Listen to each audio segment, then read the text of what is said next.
Teman-teman, hari ini spesial. Kita kedatangan lagi satu orang pria. Dibilang ganteng, oke lah ganteng. Tapi ya gimana Cukup ya. lah. Ya, cukup. Cukup terkenal, dia cukup terkenal se-Indonesia Raya. Dari ujung Ranca Ekek sampai ujung Ngamprah, dia terkenal banget teman-teman. Nah, dia itu kalau teman-teman dengerinnya, setiap perkataannya itu lucu banget. Cuman hebatnya ya, dari setiap perkataan lucunya itu penuh value teman-teman. Ya, sampai hari ini teman-teman nggak tahu juga kenapa ya dari otak ke mulut tuh kayak keluarnya cepet banget set set set keluar gitu ya. Nah, dia itu salah satu orang yang bisa ngebantuin Revin Mawesti sampai hari ini punya achievement terbaik di Prudential, teman-teman. Pastinya teman-teman penasaran ya. Hari ini dia mau sharingin apa, oke? Sebelum itu kita lihat dulu ya video profilnya dia, oke? Yuk Yes. kita lihat.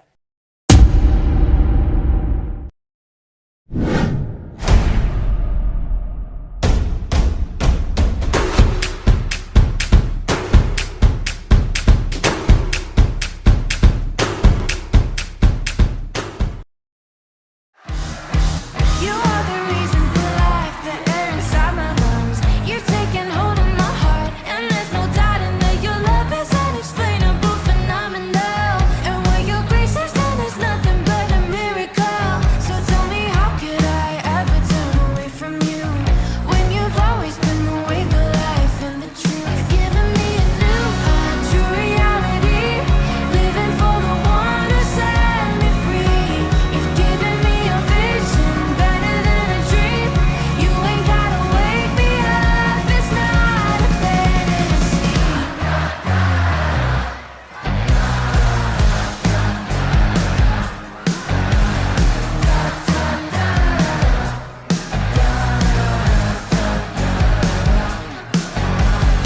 My friends keep saying I've changed, I'm acting different now. They wanna know what I know, they want the truth, and so I told them, if you're free on Friday, come to you with me. Leave your past right at the door, and you'll never be alone. Give me a new, true reality, living for the one who set me free. You've given me a vision better than a dream. You ain't gotta wake me up at all. You turn my life right upside down. You set my feet on higher ground. Now I'll never be the same. It's not a phase.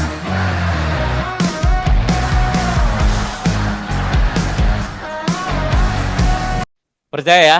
Coba dari angkat tangan percaya bahwa ini isinya jeruk. Siapa yang percaya bahwa ini isinya bukan jeruk, ini makanan dari Indomaret? Hah? Siapa yang percaya bahwa ini isinya adalah pupuk? Enggak kan? Enggak percaya kan? Oke, coret yang itu ya. Enggak akan gua kasih pupuk hari ini. But teman-teman, percayalah bahwa faith-nya lu, belief-nya lu akan menentukan action-nya lu. Kalau misalkan lu percaya bahwa ini isinya adalah jeruk dan lu suka jeruk. Kalau ini isinya ada jeruk dan lu suka jeruk. Lalu tiba-tiba gue bilang, oke, yang percaya boleh ambil jeruknya ke depan. Dia akan naik, bangkit berdiri, maju ke depan dan mau ambil. Tapi orang-orang yang gak percaya bahwa ini isinya jeruk, yang dia berpikir, gak mungkin si Riko mah tukang bercanda. Jangan-jangan isinya cuma sampah. Nggak mau dia ngeluarin effort untuk naik, bangkit berdiri, maju ke depan dan ngambil. Kenapa? Jangan-jangan isinya sampah. Si Riko mana mungkin sih bagi-bagi jeruk. Oke teman-teman. Your belief, bilang sama-sama, your belief menentukan your action. Siapa yang percaya bahwa ini isinya adalah jeruk? Yang percaya boleh bangkit berdiri dan ambil jeruknya. Nah, gitu. Terima kasih banyak. Terima kasih. Terima Cek, kasih. cek, cek. Kyung Hee, Kyung Hee ya, Kyung Hee ya. Kyung Hee ya. Ang pao na lao ya. Kyung Hee ya.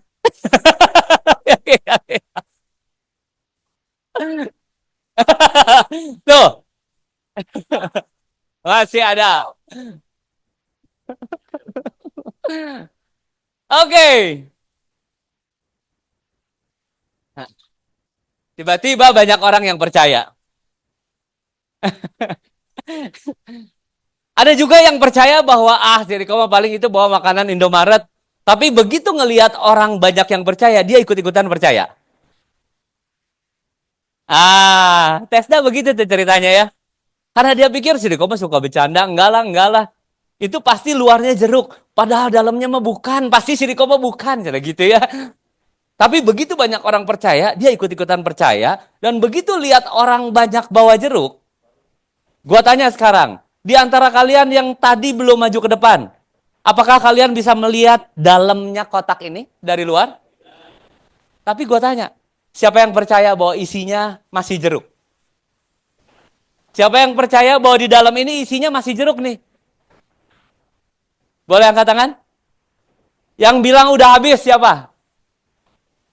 Kenapa Mbak Ida bilang udah habis? Oke. Yang percaya bahwa masih ada siapa? Yang percaya bahwa masih ada boleh bangkit berdiri dan ambil.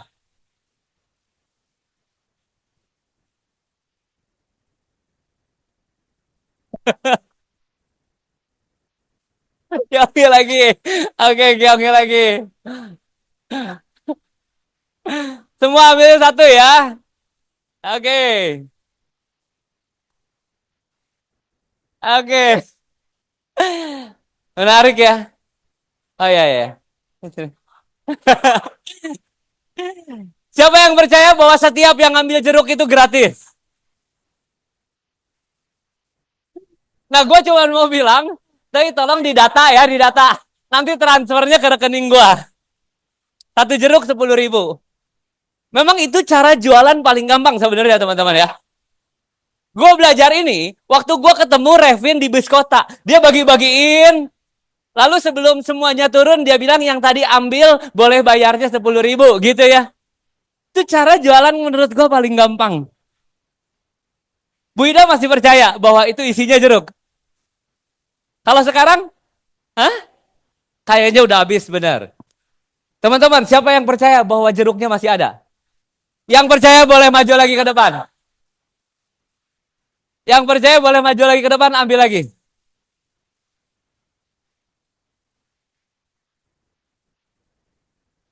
Yeay! Yeay! Bu Ida? Bu Ida masih percaya nggak bahwa ini isinya jeruk? Hah?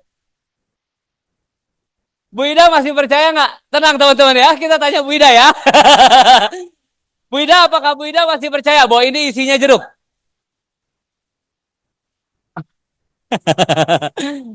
Bu Ida, atau menurut Bu Ida jeruknya udah habis nih?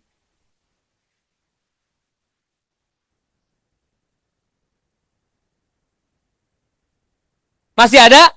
Kalau Bu Ida masih ada, Bu Ida boleh coba untuk ambil jeruknya. Bu Ida.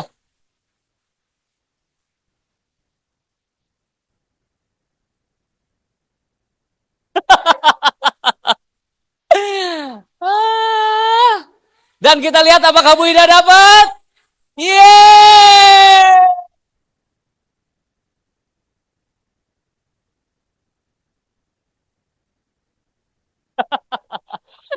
Oke. Oke, selamat siang teman-teman Legacy.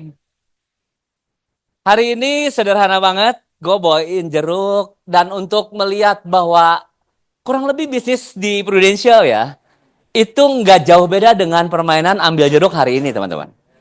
Ya, satu hari ada satu orang namanya Henry. Henry datang ke Bandung.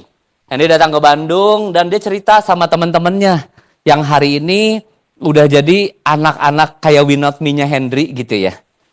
Dia cerita salah satunya sama leader kita yang lagi di Korea, namanya Andre. Dan kabar bagusnya, Andre itu ngeliat apa yang dibawa Henry kayaknya bagus nih. Sehingga akhirnya Andre percaya ngeluarin effortnya untuk dia ikut Henry. Ada hal yang dikorbankan Andre dan saya tahu persis. Halnya nggak gampang. Pernahkah teman-teman yang datang di kantor ini memutuskan untuk punya kode agent, papahnya telepon leadernya, ya, untuk papahnya bilang begini, kayaknya ya, papah lu misalkan ya, papahnya siapa namanya? Aulia, ya benar, Aulia. Papahnya Aulia, misalkan telepon sama temennya Aulia, siapapun itu, dan bilang begini, itu si Aulia kayaknya ditipu deh sama si Kisti. Tolong kasih tahu si Aulia jangan mau gitu jadi agent. Ada nggak yang ngalamin sampai papahnya nelponin temennya untuk minta tolong kasih tahu jangan sampai anaknya jadi agent? Ada? Nggak ada kan? Nah, papahnya Andre almarhum telepon gua. Dari Semarang telepon gua. Riko, itu kayaknya si Andre ditipu sama si gendut. Kayak gitu ya. Persis dia kalimatnya begitu. Dia bilang, "Ah, kenapa Om? Maksudnya Om?" Iya. Lu bayangin Riko, si Andre itu resign dari Citibank waktu itu ya, tahun 2007. Gajinya Andre, income-nya Andre di Citibank itu 29 juta, teman-teman. 2000 berapa? 7. Di mana banyak UMR lain 750.000 dan ngerasa kaya banget kalau udah punya gaji 1 juta. Nah, Andre 29 juta. Dan dia kebanggaan banget buat papahnya. Ya, anak satu-satunya. Andre ini anak satu-satunya. Bangga banget papahnya. Dengan dia ada di Citibank, punya income besar. Lalu tiba-tiba jadi agen asuransi di saat itu. Tahun 2008. Kebayang nggak? Itu berita yang shocking, teman-teman. Ya, sampai papahnya dari Semarang nggak pernahnya kontekan sama gua, telepon gua. Dan singkat cerita, Andre tetap pada belief-nya. Waktu itu, income Andre di Citibank udah kembali belum di Prudential? Belum. Belum closing, teman-teman. Andre itu belum closing. Kalau lu dengar ceritanya Andre ya, satu hari nanti ya. Andre itu nggak closing. Bulan pertama, bulan kedua, bulan ketiga. Tapi bagusnya, dia tetap punya belief. Dia tetap punya faith. Dia membangun belief-nya. Apa sih artinya faith? Apa sih artinya iman, teman-teman? Dia adalah bukti. Sekali lagi ya, bukan cuma sekedar percaya. That's why percaya dan iman itu dua kata yang berbeda. Iman itu adalah bukti dari segala sesuatu yang belum kita lihat. Sehingga kita mau untuk melangkah walaupun kita belum lihat. Nah, kabar bagusnya Andre do that. Andre lakuin itu. Dan siapa yang nyangka bahwa Andre Gunawan yang tahun 2008 bapaknya sampai telepon gua bilang tolong selamatkan Andre dari Prudential. Tiba-tiba tahun berganti tahun jadi agensi terbesar nomor 1 di Jawa Barat. Nggak ada yang nyangka. Yang menarik adalah ketika papahnya pulang dari Amerika. Sebelumnya. Papahnya berangkat sama Andre ke Paris. Mamahnya berangkat sama Andre ke Paris. Sama Victor apa enggak ya? Sama Victor ya? Nah, papahnya ketemu gua di Melinda. Karena waktu itu lahiran Sevo, ya anaknya yang kedua. Lalu papahnya yang pernah bilang gua dari Semarang, Riko, tolong bantuin supaya si Andre jangan diguna-guna sama si gendut. Dan tiba-tiba papahnya ketemu gua di Melinda ketika gua lagi nengok, papahnya bilang, Riko, udah paling bener kamu ada di asuransi.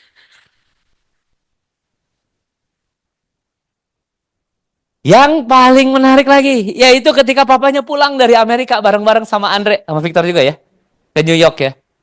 Papahnya tanya sama Andre, Andre, kalau papa umur segini menurut Andre kira-kira masih bisa nggak ya jadi agent? Guys, it's all about belief.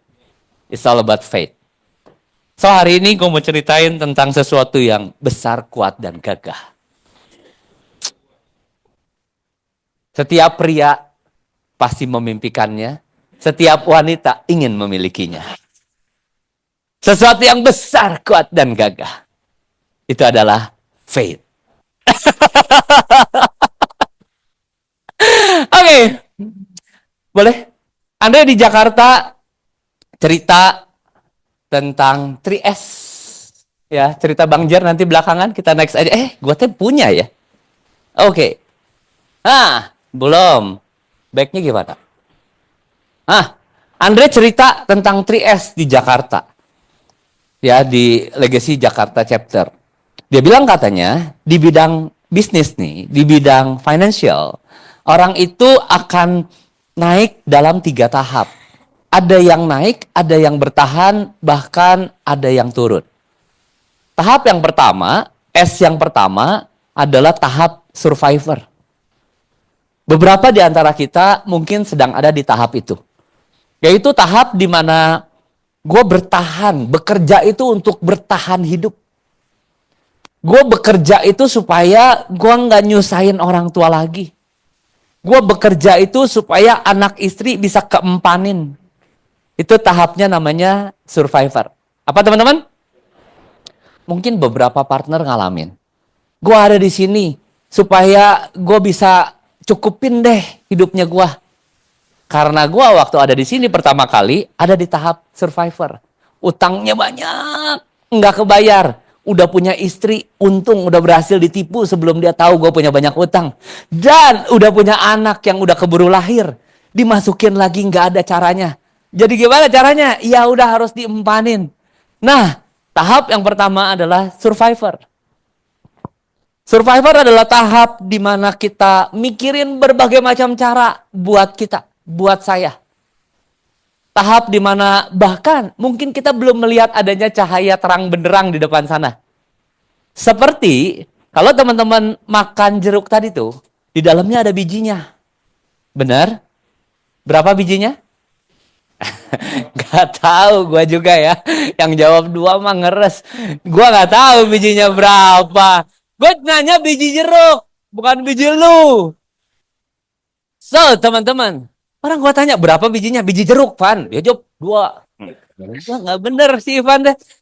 Ya, teman-teman, ada bijinya. Nah, biji itu untuk menjadi pohon jeruk, dia melalui proses, teman-teman. Dia ditanam di dalam tanah, di tempat yang gelap, di tempat yang nggak orang kepengen ada di situ. Bahkan diinjek-injek nggak dilihat orang, yang nggak dipandang orang. Dia berjuang untuk dapetin sari-sari makanan buat dirinya sendiri. Cari mineral-mineral dari dalam tanah buat dirinya sendiri. Mungkin itulah tahap survivor. Ya, dimana ketika nobody look at you. Hah? Jadi agen asuransi? Anjir. Nah, mungkin tahap di mana kalimat itu ada di kepala beberapa orang. Yang tadinya pikir, kok Tony punya pabrik. Begitu datang ketemu, Ton, kumaha kabar, Ton? Tiba-tiba kata Tony bilang, orang enak di Prudential. Anjir, gitu ya. Ada shock berat dia. Hah? Prudential? Ada apa ini? Gitu. Itu adalah tahap ketika lu bilang sama orang, gue ada di bisnis insurance, dan semua orang masih belum mau melihat lu. Itu adalah tahap-tahap seperti biji jeruk yang ditanam di bawah tanah, nggak ada orang lihat. Padahal biji jeruk itu berproses atau enggak? Berproses loh. Dia menjulurkan akar-akarnya mencari sumber-sumber makanan. Mencari mineral di dalam tanah. Kadang-kadang ketemu batu. Sama seperti kita kan. Kita lagi berusaha, kadang-kadang ada orang yang even kita nggak prospekin, ngomongin kita ke orang lain. Si Sharon hati-hati lu kalau diajak ketemu, mau prospek dia teh.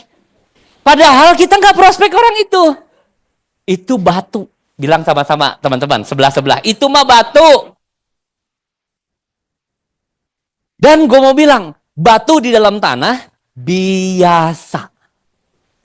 Oke? Batu di dalam tanah tuh biasa aja, nggak istimewa, nggak itu mah batu, aduh gila berat banget hidup gua, enggak. Batu di dalam tanah itu biasa, oke? Lalu after itu tahapannya adalah ketika dia mulai bertunas. Mungkin di bisnis ini, ketika mereka yang lagi kerja 9 to 5 gitu ya, yang lagi lembur tanpa dibayar, yang lagi sebel mau liburan cuti di cancel. Nah, mereka yang tahapannya di sana ngelihat lu ada di China. Dia bilang, si Sharon senang banget ya hidupnya. Oke? Tapi begitu didatengin lagi sama si Sharon, aduh kalau ngomongin asuransi mah gue mah nggak passion, Sharon. Ketika mau direkrut nih, mau diceritain satu jalan yang bisa membuat lu seneng banget itu, tiba-tiba dia ngomong, tapi kalau asuransi mah gue nggak passion ah. Kalau dapetin om-om tajir mah mungkin gue pikirin. Misalkan, ya, itu adalah tahap yang namanya bertunas. Di mana orang mulai lihat lu, orang mulai lihat ada transformasi dalam hidup lu, orang mulai lihat ada keuangan yang berubah di hidup lu, tapi dia masih ragu-ragu. Benar nggak ya? Jangan-jangan dia juga layu sebelum berkembang. Jangan-jangan dia juga cuma kelihatan sebentar, udah gitu nggak ada lagi di bisnis asuransi. Jangan-jangan. Itu tahap S yang kedua kalau kata Andre.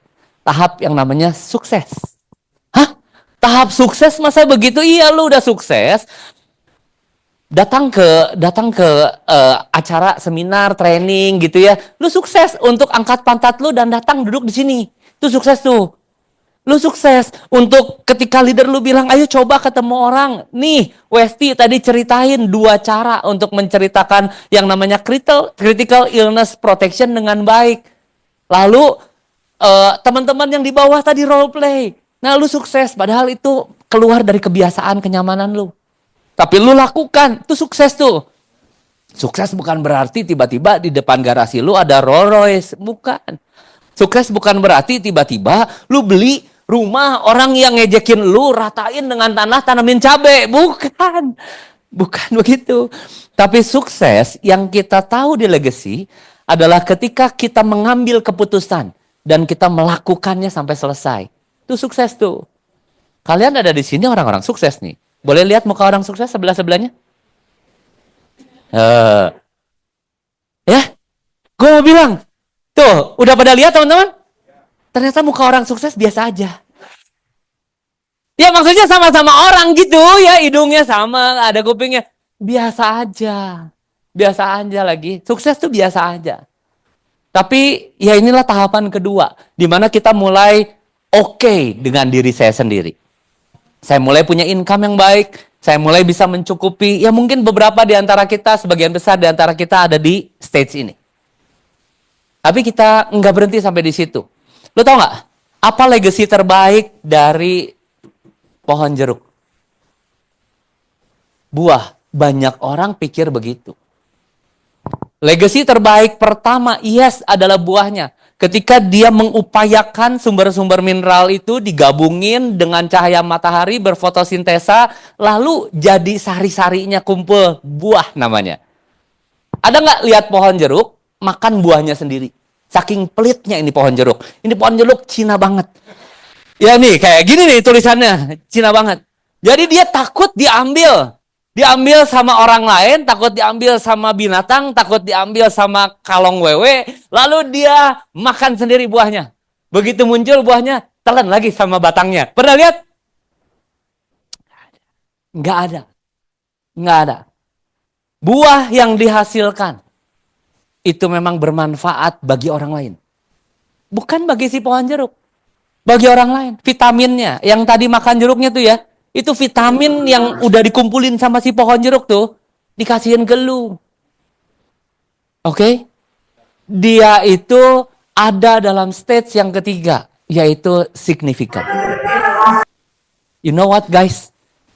Kita hidup di dalam dunia, bukan cuman untuk sukses. Kita hidup di dalam dunia, supaya kita berdampak bagi banyak orang. Kita hidup di dalam dunia nih ya, even lu mau mengecilkan diri lu sendiri, go ahead, nggak apa-apa. Tapi gua percaya bahwa pribadi yang meng-create lu, apapun agamanya lu, dia itu nggak sembarangan meng-create. Kalau dia lakukan sesuatu, ada maksud dan tujuannya. Dan gua percaya, ketika kalian lahir di dalam dunia, saya lahir di dalam dunia, kita ini di-create dengan tujuan significant life. Bisa berdampak buat orang lain. Jadi, boleh bilang sama diri sendiri, ternyata gua nggak sejelek itu ya. Ternyata gua nih keren loh. Ternyata kita itu keren loh. Hidup kita itu keren banget. Awesome banget. Yang percaya bahwa hidupnya keren, boleh bilang ke sebelahnya, lu juga.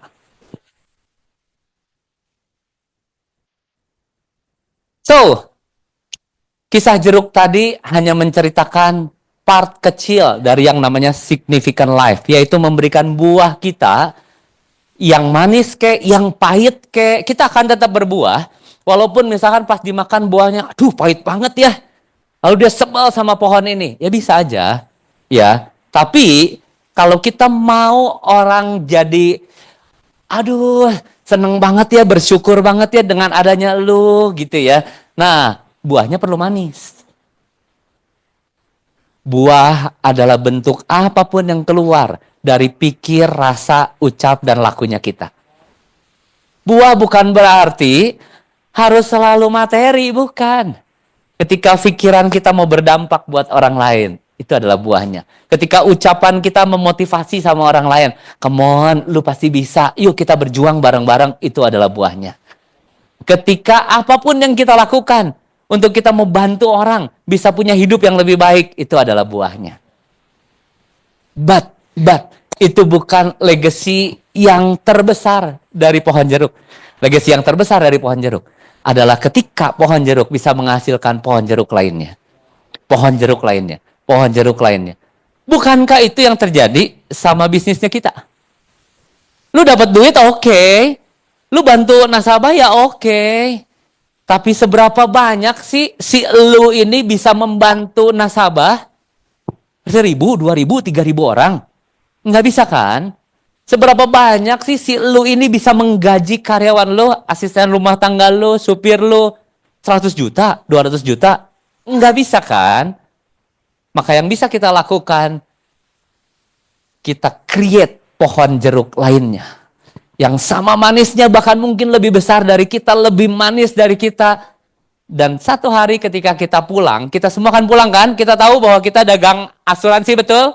Kita tahu, kita ceritain asuransi, bahwa setiap orang, 100% orang hidup pasti mati. Satu hari kita mati, dan kita udah fulfill. Apa sih purpose hidupnya kita di dunia ini? Gue udah significant life. Lu pulang juga pulang bangga. Di sini ada beberapa ya, misalkan teman-teman gue dari Padang datang ke Bandung, ya datang ke Bandung miskin, kayak Rehan lah misalkan gitu ya, miskin. Udah gitu dia kerja keras.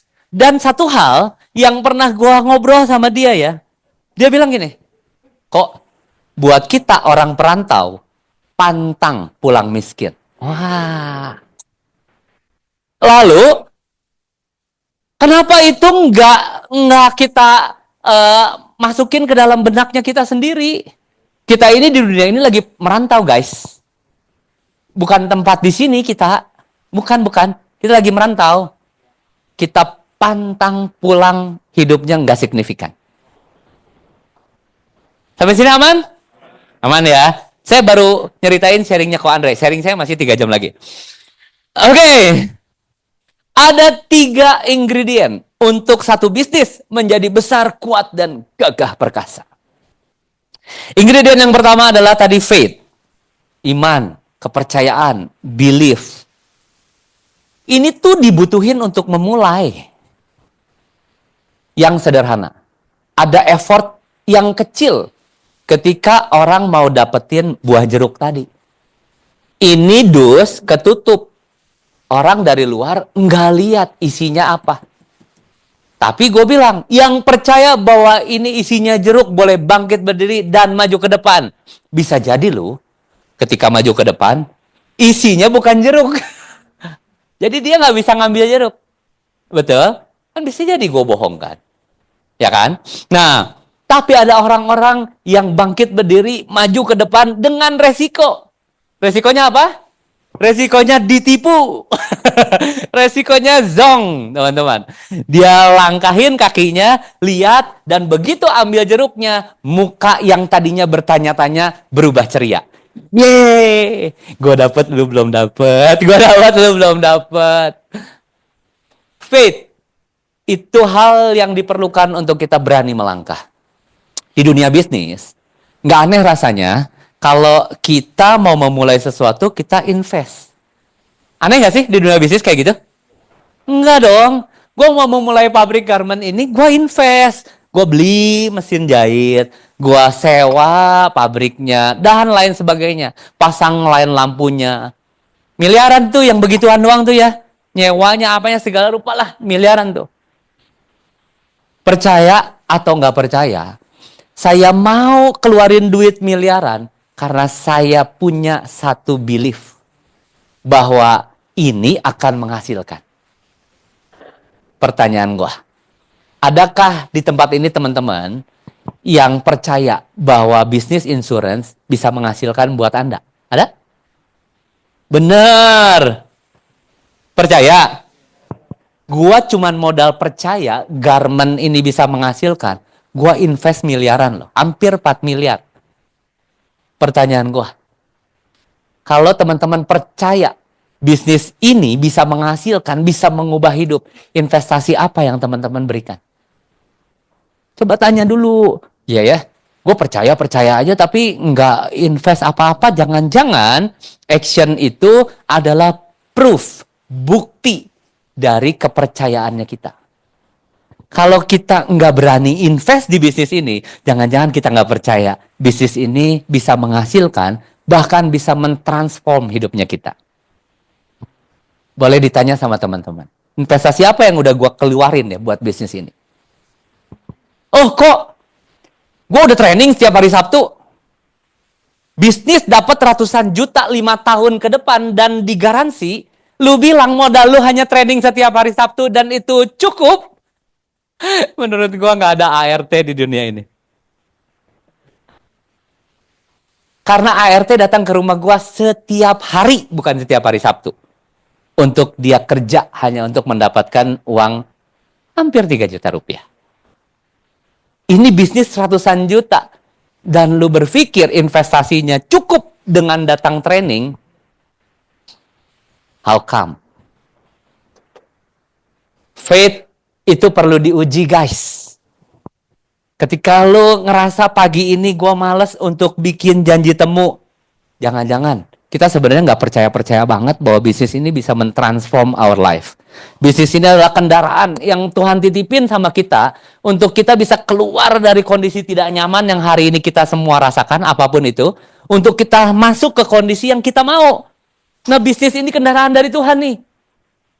Kalau kita nggak lakuin effortnya, jangan-jangan kita nggak punya faith-nya.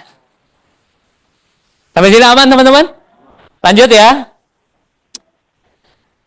Bicara tentang faith, bicara tentang invest, ada banyak leader.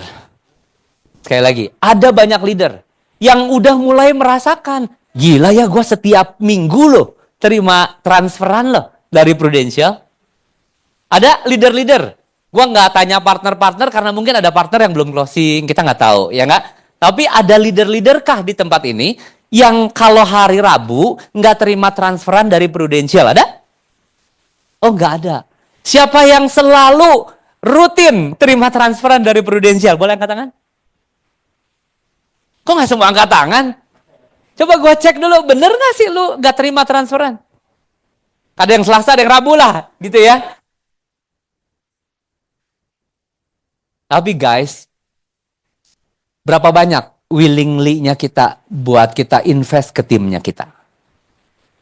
Berapa banyak willingly-nya kita, keinginannya kita buat kita invest di kepala kita nih? Supaya as a leader, gue kan mau kasih sama partner-partner gue, kasih makan nih. Gue cuma bisa kasih kalau gue punya. Kalau tadi gue gak punya jeruk, Mbak Ida mau ngesot sampai ke depan juga, gue gak bisa kasih. Gak punya habis, maaf Mbak Ida. Even Mbak Ida punya iman. Even Mbak Ida punya iman. Kalau jeruknya gak ada, apa yang mau gue kasih? Paling banter gue bisa bilang, dusnya aja ya, dusnya.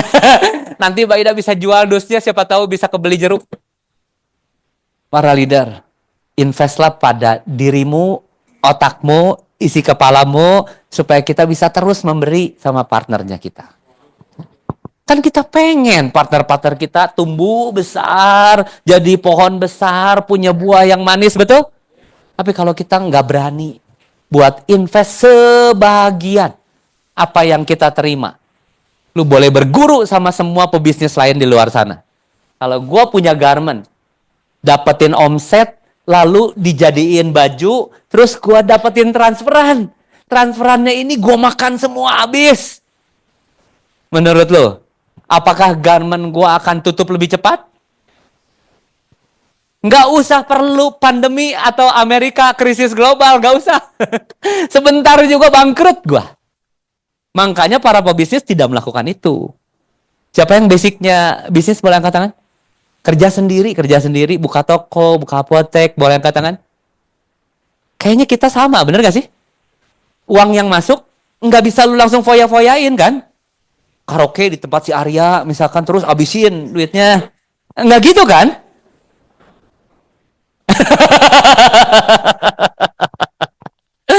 Kan nggak gitu kan? Betul? Lu investin dong. Beli barang lagi dong. Lu pikirin dong gimana caranya biar maju ya. Oh kali ini online gua mau bayarlah orang yang pegang multimedia gua atau sosial media gua supaya bisnis gua lebih growing. Gitu dong. Kenapa di bisnis di luar sana mereka berani invest. Sedangkan di kita, untuk kita belajar aja kita nggak invest. Nggak ada, di legacy nggak ada. Kalau ada bertobat aja. Cuman kayaknya sih nggak ada. Orang-orang leader-leader di legacy yang berpikir kayaknya gue bayar untuk iuran bulanan. Aduh berat banget ya. Gue nggak bayar lah. Kayaknya sih nggak ada. Oke? Kalau ada bertobat aja. Itu artinya kita lagi nggak believe bahwa ini adalah bisnisnya kita. Yang berikutnya, ingredient yang kedua. Sebelum itu ya, ini nih, ada pasternya saya cerita tentang jeruk tadi. Dia bilang gini, bacain bareng-bareng aja ya. 3, 2, 1. Jadi buat para partner yang sekarang masih di tempat gelap. Siapa para partner? Boleh angkat tangan? Yang belum ngalamin closing satupun boleh angkat tangan? Biar nanti bisa maju ke depan, kita akan doakan tumpang tangan. Enggak, teman-teman ya. Tapi gue mau bilang, semua benih yang di tempat gelap tadinya, satu hari dia muncul jadi buah yang kelihatan di tempat terang. Dan itu adalah faith-nya. Itu adalah faith-nya. Ketika lu masih berproses, nikmati aja prosesnya. Karena proses di tempat gelap itu, yang akan lu ceritain kepada benih berikutnya. Proses di tempat gelap yang lo alamin itu, ketika mereka lagi alamin, mereka lagi sedih, lagi nangis, lagi kokosehan, gugulingan, roll seat, mereka lakukan itu, lo bisa bilang, tenang bro, I have been there. Gua pernah di tempat gelap itu, gua pernah. Dan gua tahu rasanya. Lo maju lagi sedikit, lo akan keluar dari tempat gelapnya. Setuju para partner? Yang setuju bahwa kalian akan segera keluar dari tempat gelap dan terlihat buahnya. Boleh kasih aplaus buat saya. Terima kasih. Saya memang butuh pujian. Yang kedua. Yang keberapa? Yang kedua adalah hope. Ya, ingredient kedua dari satu bisnis bisa menjadi besar, kuat, dan gagah adalah hope. Harapan. Harapan ini dibutuhkan dalam proses perjalanan bisnisnya. Enggak semuanya mulus. Enggak semuanya lancar. Enggak. Ada aja macet-macetnya. Ada aja hal-hal yang enggak kita kepengenin. Ada aja hal-hal yang, kok gue harus hadapin ini ya? Padahal gue denger di mimbar, leader-leader kayaknya kok langsung-langsung aja. Ada aja di semua bisnis, bukan cuma bisnis insurance. Hal-hal yang enggak lu harapkan akan datang. Ya, even lu gak pernah harapin, itu akan datang. Kabar baiknya, semua hambatan yang datang, itu adalah alat yang dipakai Tuhan, supaya lu jadi pebisnis yang lebih kuat. Itu kabar baiknya. Jadi apapun penolakan, cacian, mungkin omongan di belakang yang datang, even lu gak pernah harapin, itu adalah alat Tuhan perlu alat nih, supaya lu jadi pebisnis yang lebih kuat, punya kapasitas yang lebih hebat, dan layak diberkati lebih banyak. Kan perlu alat kan? Betul? Orang fitness berotot perlu alat. Orang yang nggak pakai alat, ya lu perlu pakai berat badan lu sendiri. Betul? Itu alat yang dipakai untuk mengembangkan otot-otot. Sama kapasitas, karakter, itu perlu dikembangin. Supaya layak terima berkat yang lebih besar. Nah, perlu alat. Alatnya adalah masa-masa nggak gampang. Itu alatnya tuh dipakai. Jadi begitu datang penolakan, senenglah. Kenapa? Karena itu adalah alat yang dipakai Tuhan supaya gue yang tadinya baperan, sekarang gue jadi mengerti positioningnya gue dan nggak perlu pakai baper lagi. Itu alat. Oke? Dan apakah hope? Hope itu adalah alat kedua yang diberikan Tuhan. Adanya di neokorteksnya kita. Disimpan di otak bagian depan kita yang cuman punya manusia. Itu alat yang kedua yang dipakai Tuhan. Kalau alat yang nggak diinginkan itu datang, alat yang kedua ini bisa dipakai untuk mereduksi dampaknya. Contoh, waktu penolakan itu datang, keadaan tidak menyenangkan itu datang, si hope ini bisa mereka-reka masa depan. Ini cuman sebentar. Penolakan ini cuman dari orang yang karena dia nggak ngerti aja. Tapi satu hari dia ngerti, dia akan ambil insurance. Pasti ambil sama gua. Karena gua orang yang tepat yang bisa dia percaya. Gua orang yang care sama hidupnya dia. Kalau lagi ditolak, kita masih punya hope. Di mana hewan nggak punya, tumbuhan nggak punya, cuman manusia tuh. Coba ya. Ini warnanya apa? Abu-abu. Bentuknya persegi panjang. Oke? Kalau gue masukin ke kantong. Bayangin barang tadi, clicker tadi. Warnanya apa? Bentuknya? Lu robah deh. Warnanya jadi pink. Kelihatan di otak lu bisa nggak? Warnanya jadi pink. Itu kemampuan yang cuma dimilikin sama lu doang. Lu tes spesial. Karena kalau dogi nggak bisa begitu. Lu tanya sama dogi. Dia nggak ngerti. Oke. Cuman manusia yang bisa mereka-reka. Karena itu kita punya yang disebut daya kreativitas. Hope. Kemampuan mereka-reka ya. Itu sayangnya seperti senjata pisau. Bisa dipakai buat hal baik. Bisa dipakai buat hal kurang baik. Seperti senjata pistol, bisa dipakai buat melindungi, bisa dipakai buat merampok. Nah, tinggal lu pakai si alat yang di kepalanya ini nih. Hope-nya, mau hope ke arah yang baik, atau hope yang ke arah pengurangan hal-hal goal-goal itu tercapai. Reka-reka aja. Gue mau ketemu orang itu ya. Orang itu pasti bisa gue bantu nih. Untuk dia punya perencanaan keuangan yang bagus. Bisa. Atau, gue mau ketemu orang itu tapi gimana ya kalau dia nolak. Kalau dia nanti ngomongin gue di belakang. Pas di depan gue iya. Nggak taunya di belakang ngomongin gue di keluarga besar. Nanti sinca gue nggak dapat angpau. Misalkan. Ya.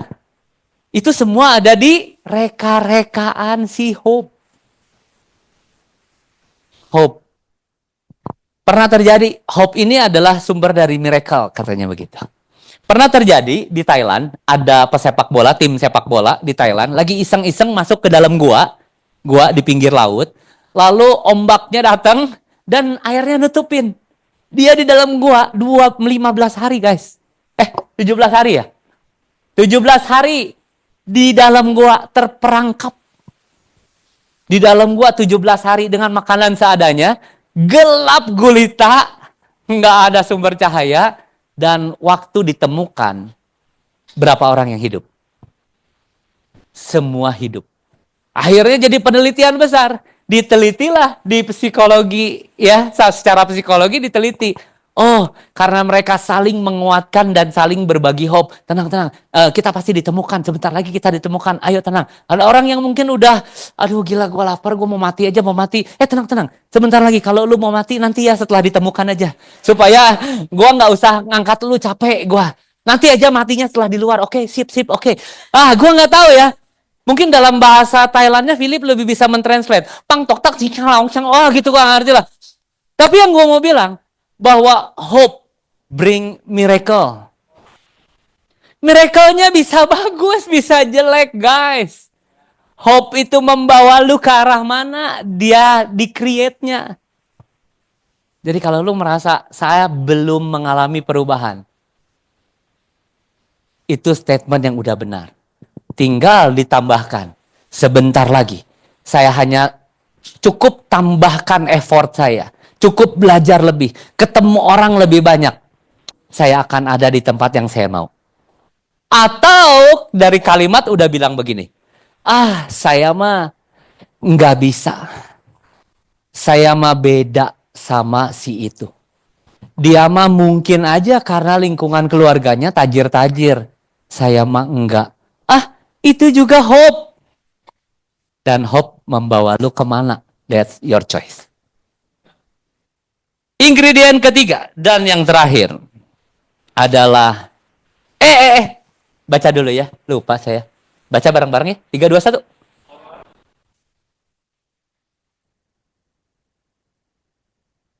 Ini kata Bapak Tony Robbins.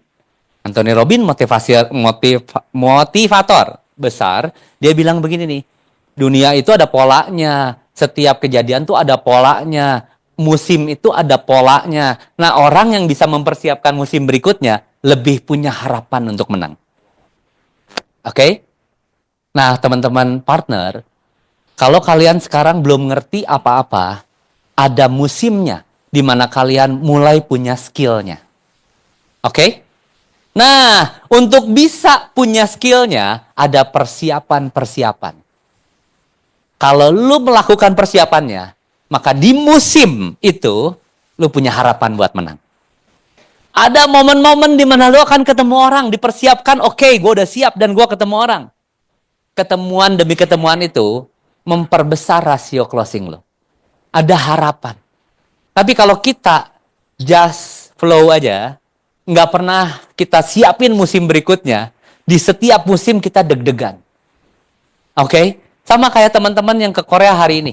Kalau mereka nggak tahu bahwa di Korea dingin, nggak ada internet, ya, kita juga nggak pernah punya data musimnya apa di Korea. Lalu mereka pakai baju kutung-kutung dan pakai rok mini. Mereka pikir, gue pengen difoto kayak K-pop itu.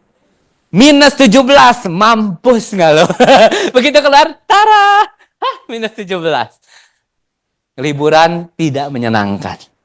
Tapi kalau kita tahu bahwa di sana akan terjadi apa, gue persiapin dulu, maka kemungkinan kita menang di session itu jadi lebih besar. Setuju teman-teman? Siapa yang mau mempersiapkan musim berikutnya?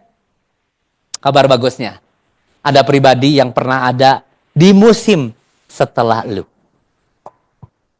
Lu tanya leader lu, waktu lu dulu ngalamin kayak gua, apa yang lu lakuin? Tanya dong, kan dia pernah lewatin musimnya lu. Tanya aja. Oke? Yang ketiga, ingredient untuk bisnis menjadi besar, kuat, dan gagah perkasa adalah love. Love. Sometimes, ada pasangan suami istri yang bilang, kamu kalau saya pulang ke rumah, kamu harusnya gini dong. Kamu harusnya gitu dong. Kamu harusnya cuci baju saya lebih bersih dong. Kamu harusnya ya, kalau baju saya yang ini nih, itu harusnya lebih licin dong. Kamu harusnya gini dong, gitu dong. Si istri bilang begini, kamu harusnya ya, kasih uang bulanan saya lebih besar dong. Kamu harusnya ya, kamu harusnya ya, kamu harusnya ya. Dan mereka ketemu sama satu orang konselor. Lalu konselor itu nanya gini, apakah kamu mencintai istri kamu? Jawaban suaminya, iya. Apakah kamu mencintai suami kamu? Jawaban istrinya, iya.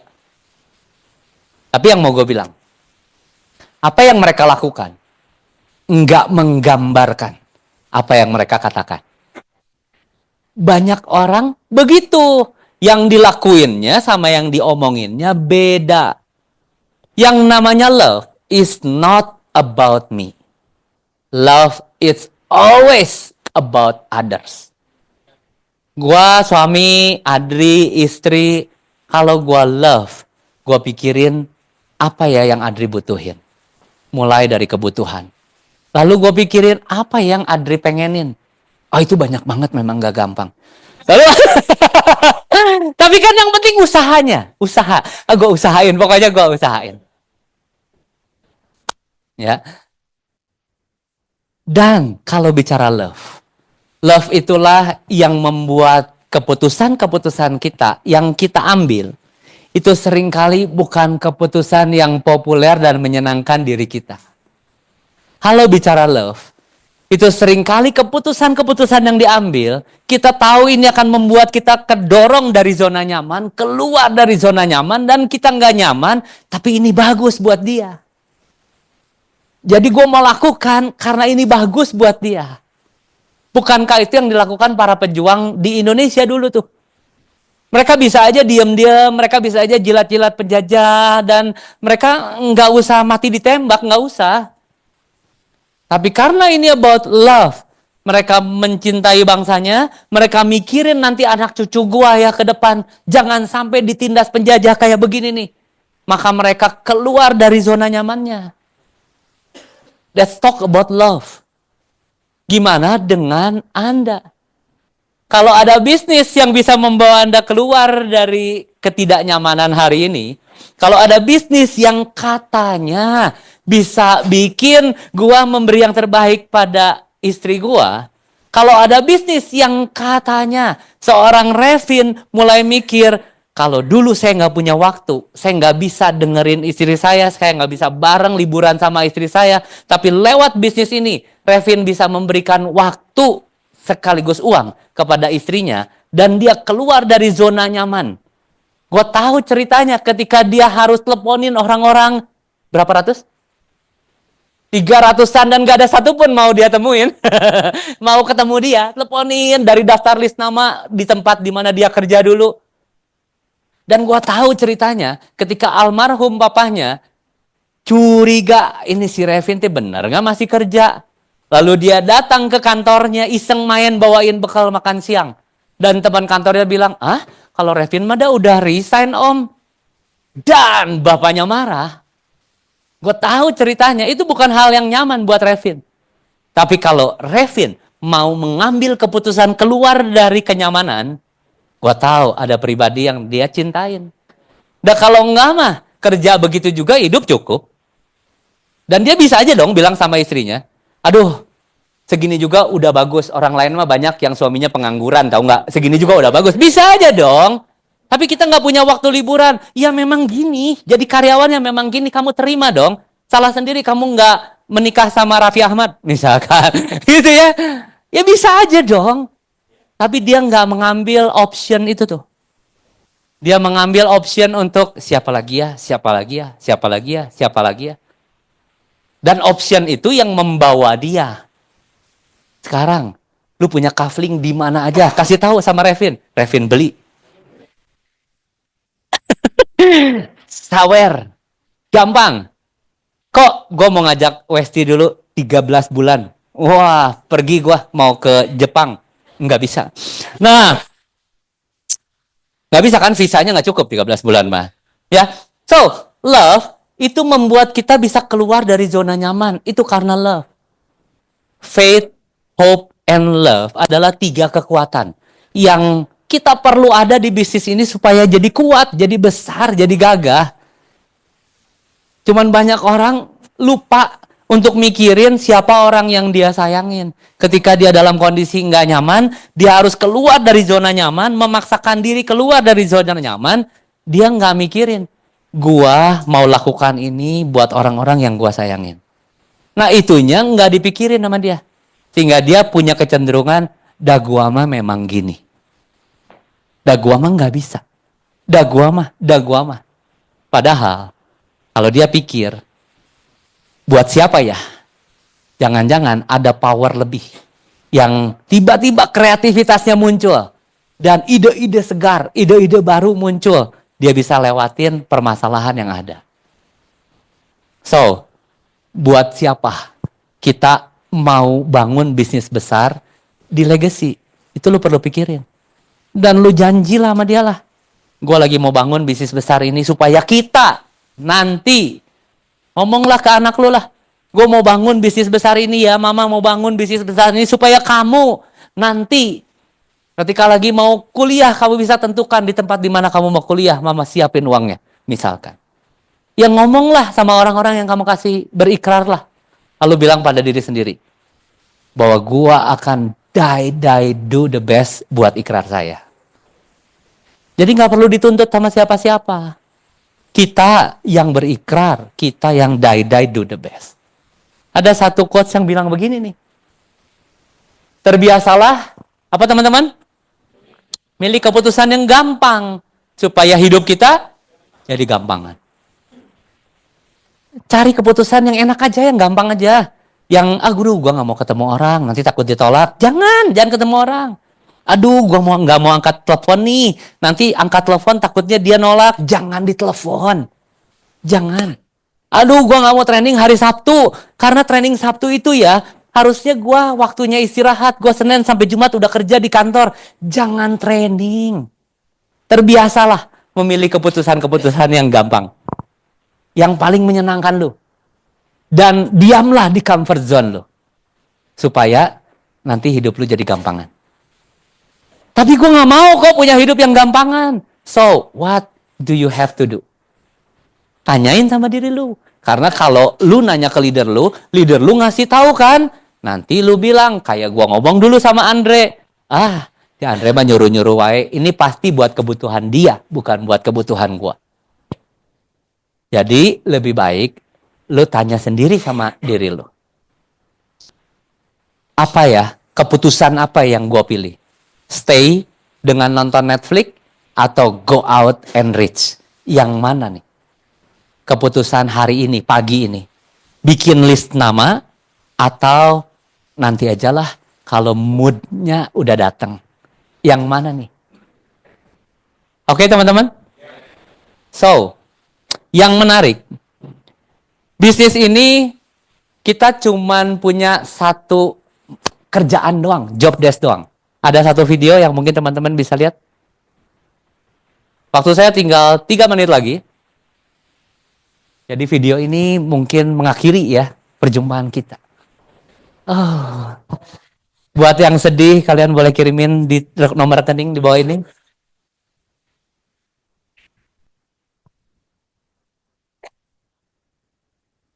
Udah?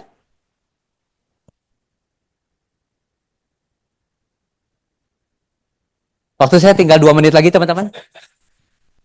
Tapi kalau ada yang marah, salahin Cindy. Oke.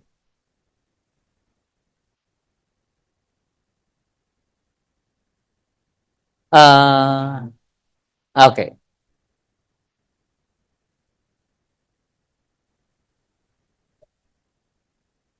Ini hanya untuk yang IQ-nya agak bagus aja ya teman-teman ya. Kalau yang ini apa sih? Ini nggak apa-apa. Jangan salahin Anda. Oke. Ada yang paham teman-teman? Kemana maksud video ini? Si tukang nyablon itu cuma punya satu kerjaan aja. Nyablon benua Asia. Kenapa dia nyablon begini? Si tukang tas itu cuma punya satu kerjaan. Ketika ditulisnya Batman, please. Lu kan tahu Batman yang kayak gimana? Kenapa lu kasih gambarnya Superman? Si tukang marka jalan, dia cuma punya satu kerjaan dong. Karena di marka itu ada gambar sepeda. Dia harusnya tahu dong bahwa sepeda itu nggak akan bisa nyemplung ke laut. Tapi kenapa dia arahin si marka jalannya itu ke laut? Si orang yang nempelin pisau, dia tahu dong bahwa di atasnya itu ada tulisan back to school. Nah, what do you think, gengs? Apakah ini mereka harus pulang dengan bawa pisau? Siapa tahu tawuran? Mereka suka dibilang they only have one job. Tapi one job aja nggak becus. Nah lu bayangin, orang yang cuma punya satu kerjaan dan dia nggak fokus dalam pekerjaannya itu, kalau lu jadi bosnya, pengen dipiara atau pengen dipecat yang model begini? Pengen marah nggak sih? Jangan-jangan Tuhan pengen marah loh kalau lihat kita loh. Dia udah bilangin, you only have one job, Rico. As an insurance agent. One job, satu-satunya job kita adalah menjalin hubungan dengan orang lain setiap hari. Every day. Yang kita pikirin cuman, saya mau ketemu siapa hari ini? Saya mau jalin hubungan dengan siapa hari ini? Saya mau bantu siapa hari ini? You only have one job. Dan kalau satu hari ini, lu malah nonton Netflix, apakah itu one jobnya terpenuhi? We only have one job. Siapa yang saya mau bangun hubungan? Dengan siapa saya bangun hubungan hari ini? Itu doang yang lu pikirin, nggak usah mikirin yang lain. Mulai bertanya apa yang bisa gue bantu ya. Coba, kondisi ekonominya oke nggak ya nih orang ya? Kalau kondisi ekonominya oke, dia seneng. Kalau terjadi musibah, apakah dia akan rusak kondisi ekonomi yang sekarang oke? Kalau akan rusak, gue bisa bantu. Kondisi ekonominya oke nggak ya? Aduh, kayaknya dia lagi sangat memerlukan keuangan yang lebih baik. Orangnya sih rajin. Jadi kalau dia ada di kendaraan yang tepat, kayaknya dia bisa berubah deh, transform deh hidupnya. Kondisi ekonominya sih oke. Lalu dilihat, oh asuransinya semuanya udah terproteksi dengan baik. Walaupun jarang yang model begini. Tapi lu liatin, ini orang gila waktunya, sana sini, sana sini, sana sini. Ya no wonder dia kaya raya. Dan istrinya mengeluh terus bahwa gue kayak gak kenal sama suami gue. Jangan-jangan ada satu kendaraan di mana suami istri bisa jalan bareng, punya income yang juga bagus, punya waktu yang juga bagus, punya mentor-mentor yang juga bagus, yang bisa bikin transformasi hidup dalam rumah tangga gue lebih baik. Jangan-jangan. Dan kenapa lu gak bisa bantu dia? We only have one job. Jalin hubungan. So, teman-teman. Satu hal yang gue pengen kasih penghiburan. Tapi Rico, jalin hubungan ini hal yang gak gampang. Memang. Karena itu, Legacy siapin 3 support system. Yang pertama, namanya agency dengan semua trainingnya. Itu support system yang pertama. Lu pakai atau enggak? Udah dikasih secara gratis, lu gak pakai. Salah siapa? Yang kedua, ada leader yang bisa jadi mentor. Setiap saat lu bisa kontak sama dia. Dia pernah lewatin session hidup yang lagi lu lewatin. Tapi lu nggak tanya. Kalaupun tanya, lu nggak lakuin. Salah siapa? Dan yang ketiga, yaitu kita di Legacy punya habitat yang bagus banget. Di mana orang bisa badi-badi. Di mana orang, gue teh kalau sendirian, telepon teh kayak gimana gitu ya. Gue cari temen, kita calling war setiap hari Senin. Telepon bareng. Ngelihat orang lain ditolak, kita ketawain. Syukur lu ditolak. Terus kita yang ditolak orang, gue juga. Itu memberikan semangat. Kenapa? Karena energi itu seperti frekuensi. Teman-teman tahu garpu tala? Dia akan bergerak dengan frekuensi yang sama. Kalau teman-teman masuk di kalangan orang-orang yang positive vibes, yang lagi gerak ke arah mengejar tujuan, dan lu masuk ke situ, pertamanya memang gak nyaman, karena frekuensi kita agak beda. Tapi begitu lu bertahan lama, frekuensinya mulai sama, mulai satu frekuensi, dan lu mulai ngerasa comfort di situ. Bukankah lebih baik terbang bersama para elang, walaupun kita paling belakang, daripada lu lari bersama para anak ayam, betul? Tapi ini bukan tentang lomba lari. Itu aja teman-teman yang mau saya ceritain. Terima kasih. Selamat siang.